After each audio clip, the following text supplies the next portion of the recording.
What is up, you guys? Koren here, and in today's video we're going to be talking about photography basics and what you need to know to get into photography.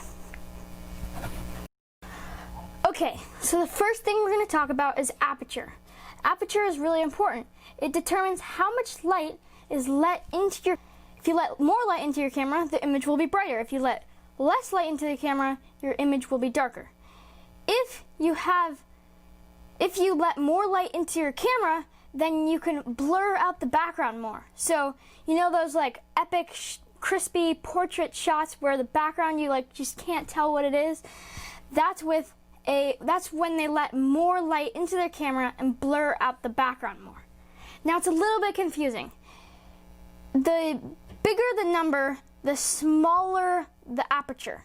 The smaller the hole that lets light into your camera. The smaller the number, the bigger the hole. Okay, so now let's talk about shutter speed. Shutter speed is basically how long it takes to take the photo, I guess. So if you have a longer or a higher shutter speed, meaning a longer shutter speed, that means it will take longer to take the photo, and it will record the photo over a period of time. If you use a longer shutter speed, you can include motion blur and make it look like someone's running fast or something like that. If you have a shorter shutter speed, you can freeze motion, like if someone was like going off this huge jump on a mountain bike and you froze them in motion right when they were in the midair, like doing their epic trick. So shutter speed is really important because if you have a longer shutter speed, you can let more light into the camera because it has more time to gather the light.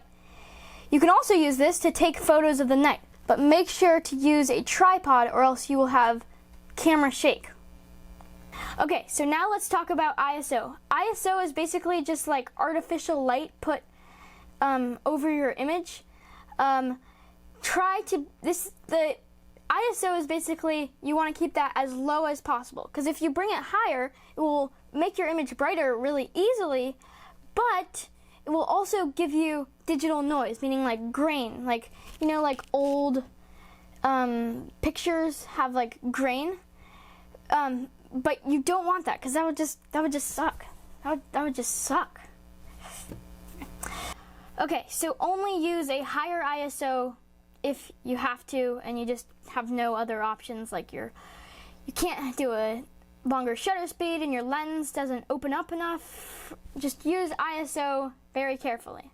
There are some techniques that you can remove the grain, but it doesn't work completely, and sometimes it just looks really bad. So make sure to be careful with your ISO.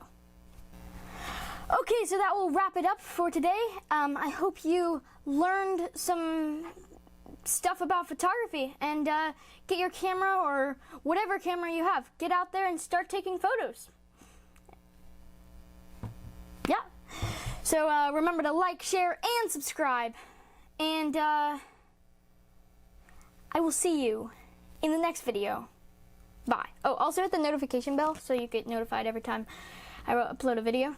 Well, that was really good. That was really good. I said that pretty quickly. All right, bye.